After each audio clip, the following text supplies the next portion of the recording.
Sejam todos muito bem-vindos a mais uma batalha. Cá estamos de regresso ao vosso convívio. Finalmente vamos falar dos temas da atualidade e que seguramente a todos os esportistas, a todo o universo esportista interessa. Hoje, à boleia da reunião na cidade do futebol do Conselho de Arbitragem com a presença de José Manuel Meirinho, vamos recordar alguma matéria em relação às expulsões do Sport Lisboa e Benfica ao longo dos últimos anos.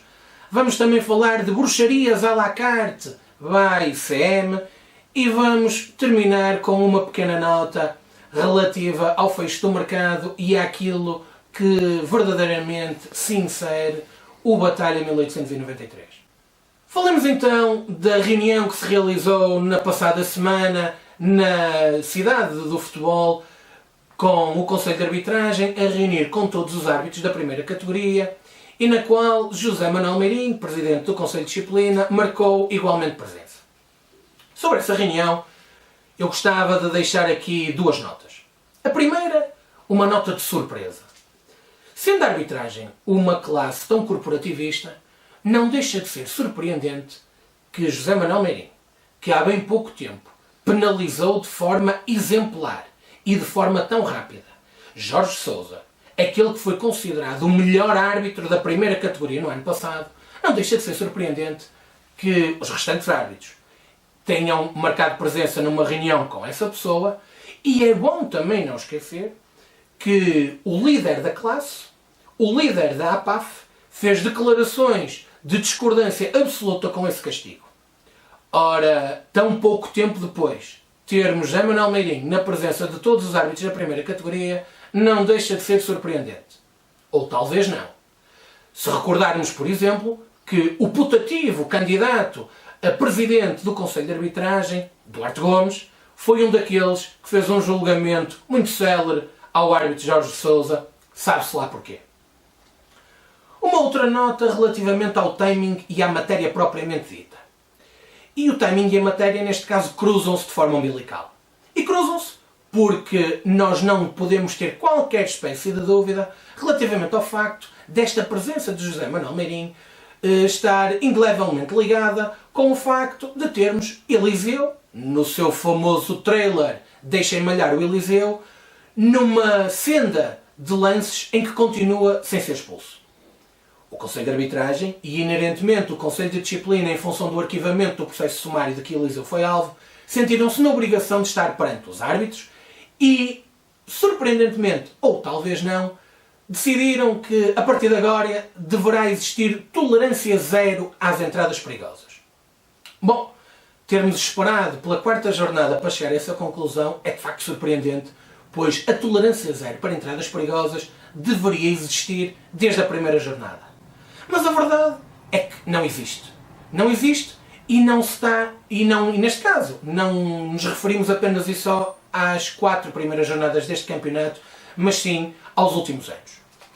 E se bem se recordam, num dos últimos episódios, nós fomos recuperar o registro de expulsões do Benfica nesta sua caminhada para o tetra encarnado. Recordo que ao longo destes últimos 4 anos, ao longo destas últimas 4 épocas, o Benfica teve 0 expulsões por vermelho direto por entrada dura sobre o adversário. Ora, nós fomos recuar um pouco mais e fomos encontrar a última expulsão por vermelho direto por entrada dura ou agressão ao adversário. E surpreendam-se, ou talvez não. A última expulsão por vermelho direto por agressão a um adversário ocorreu no já longínquo dia 10 de fevereiro de 2013, decorria a 18ª jornada num Nacional 2, Benfica 2. Cardoso foi expulso aos 89 minutos por vermelho direto por agressão ao adversário. Neste caso, Marçal, curiosamente um defesa esquerdo, que pouco tempo depois passou a fazer parte dos quadros do Benfica. Nesse mesmo jogo, ao minuto 90 mais 5, por cotovelada ao adversário, Matites foi igualmente expulso com vermelho direto. Ora, são quase 4 anos e 7 meses, portanto, sem qualquer expulsão por vermelho direto, tendo em conta uma agressão a um adversário. São 1667 dias sem expulsões por violência. São 148 jogos na Primeira Liga em que nenhum jogador do Benfica foi expulso por agressão ao adversário.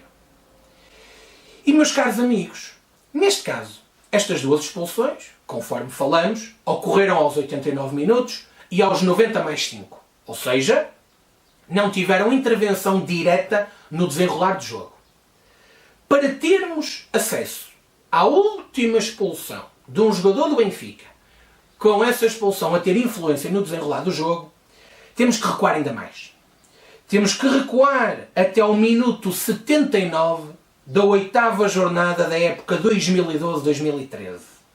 Aí, no dia 3 de novembro de 2012, no Estádio da Luz, André Gomes, quando o Benfica vencia por 3-0 o Vitória de Guimarães, André Gomes foi expulso por vermelho direto. Ou seja, daqui a menos de 2 meses, vamos todos festejar o 5º aniversário de uma expulsão de um jogador do Benfica por entrada dura sobre o adversário. Meus caros, são 1766 dias sem expulsões a jogadores do Benfica por violência. São 158 jogos. Será que nestes 158 jogos os jogadores do Benfica jogaram de pantufas? Será que nestes 158 jogos os jogadores do Benfica não tiveram entradas duras? Tiveram. Tiveram e nós vamos continuar a denunciá-las. Tiveram e nós vamos continuar a sublinhá-las enquanto o país desportivo não se envergonhar por este verdadeiro escândalo. Agora, será por isto que José Manuel Meirinho indicou a necessidade de tolerância zero? Vamos todos ficar a aguardar. Entretanto, a tolerância continua muito alta para parvoíces. Em Portugal, a parvoíce continua a ter o seu espaço e o seu tempo de antena num canal perto de si. Nós todos estamos fartíssimos de saber que o Benfica, quando não tem argumentos para contrariar os seus adversários, tem sempre a mesma estratégia. Cria factos. Cria factos, inventa factos, inventa testemunhos, inventa tudo e mais alguma coisa para tentar descredibilizar os seus adversários.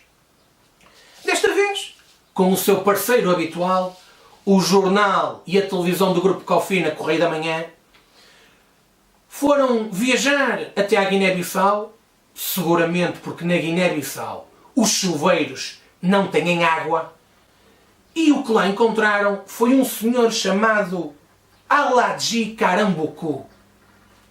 Um bem-aja Alangi. Alangi não, desculpem. Aladji Karambuku. Pelo menos podiam ter encontrado um nome mais fácil de ser pronunciado. Então este senhor lembrou-se de dizer que algures na época 2007-2008 tinha sido visitado por Francisco J. Marques com vista a fazer uma bruxaria para que o Futebol Clube do Porto fosse campeão. Ora, não deixa de ser extraordinário que o Correio da Manhã tenha feito um programa de 1h13 relativo a este tema, dando-lhe um ênfase absolutamente extraordinário. Mas aquilo que de facto é mais ridículo é que o Correio da Manhã não só faz 1h13 de programa, como depois também descredibiliza a mesma notícia. Ou seja, fazem deslocar uma senhora até à Guiné-Bissau para abordar um tema. Fazem um programa de mais de 1 hora sobre o mesmo. E depois descredibilizam completamente a notícia. E como é que o fazem? Fazem-no de uma forma extraordinária. Primeiro, colocam um microfone que provavelmente devia ter vida própria. Tal era a forma como o mesmo abanava. Aquilo não sabemos, estava muita ventania na Guiné-Bissau, ou se porventura era algum poste que se mexia, conforme aqueles que se mexeram à porta dos bombeiros voluntários de Guimarães. Mas o que é curioso é que da mesma forma que o Correio da Manhã dá muito ênfase a esta notícia, depois diz coisas extraordinárias. Diz coisas como que Aladji, que assegura ter feito trabalho para que o Futebol Clube do Porto fosse campeão, mostrou alegados pósteres que diz que lhe foram oferecidos. Mas ao mesmo tempo diz que essas 3 fotocópias, com Hulk, Elton e Lúcio Gonzalez, nunca poderiam ter sido entregues antes de 2011. Ou seja, o Correio da Manhã dá tempo de antena a um senhor que diz que recebeu visitas em 2007 e 2008. Mas depois, na mesma notícia, diz que os mesmos pósteres não podiam ser entregues antes de 2011. Extraordinário. Mas diz mais o Correio da Manhã. O Correio da Manhã diz o seguinte. Diz que, para além de lhe terem sido entregues os pósteres, foi presencialmente ao Sr. Aladji que Francisco J. Marques se deslocou, que tem provas que trabalhou para o Futebol Clube do Porto, que foi o primo, que infelizmente já faleceu, que o levou até lá, mas depois o Correio da Manhã diz que consegue garantir, através das suas fontes, que Francisco J. Marques nunca se deslocou à Guiné-Bissau. Ora, perguntamos nós, como é que uma televisão faz deslocar uma equipe de reportagem à África para entrevistar um senhor e ao mesmo tempo diz que aquilo que o senhor está a dizer é mentira? O Benfica não. O Correio da Manhã faz isto porque o verdadeiro Benfica potencia estas aldrabices e o Correio da Manhã continua de forma subserviente a dizer aquilo que muito bem o Benfica se lembra. Temos inclusivamente até um comentador afeto ao Sporting que diz que sabe onde é que as pessoas do Benfica e do Correio da Manhã se reúnem. Eu não sei, nem quero saber, mas fico extremamente feliz por saber que em Portugal o ridículo da comunicação social ainda não paga imposto. E fico satisfeito porque, caso contrário, o Jornal da Cofina teria dívidas fiscais tremendas e seria uma pena que os seus colaboradores perdessem o seu posto de trabalho apenas e só em função desta subserviência ridícula, absurda e bacoca. Recomendamos que da próxima vez leiam melhor o texto para não serem tão ridículos. Por fim, uma nota relativa ao fecho do mercado. Eu julgo que todos os portistas ficaram tristes com o facto de não termos tido mais contratações. Qualquer portista esperava ter mais uma ou outra contratação. É normal, é natural. Eu não vou fazer aqui o papel de advogado de defesa de ninguém porque o Batalha 1893 não serve para isso. Mas é importante também que todos os portistas percebam o que estamos aqui a fazer. Este espaço é dedicado ao combate externo. Este espaço é dedicado para atacar os nossos inimigos. Este espaço é dedicado para defender intransigentemente os interesses do Futebol Clube do Porto. As questões internas do nosso clube não vão ser aqui debatidas. Nós entendemos que as questões internas do Futebol Clube do Porto devem ser debatidas no seu espaço adequado, as Assembleias Gerais.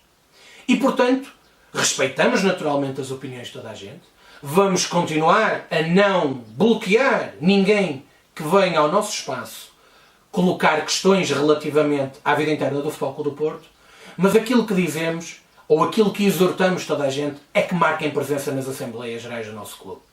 E aquilo que eu vos posso dizer é que nesta, como em todas as outras que têm ocorrido, eu, na qualidade de associado do Futebol Clube do Porto, voltarei a marcar presença e voltarei a questionar aquilo que eu entenda que deva ser questionado. É nesse espaço que a vida interna do Futebol Clube do Porto tem que ser discutida.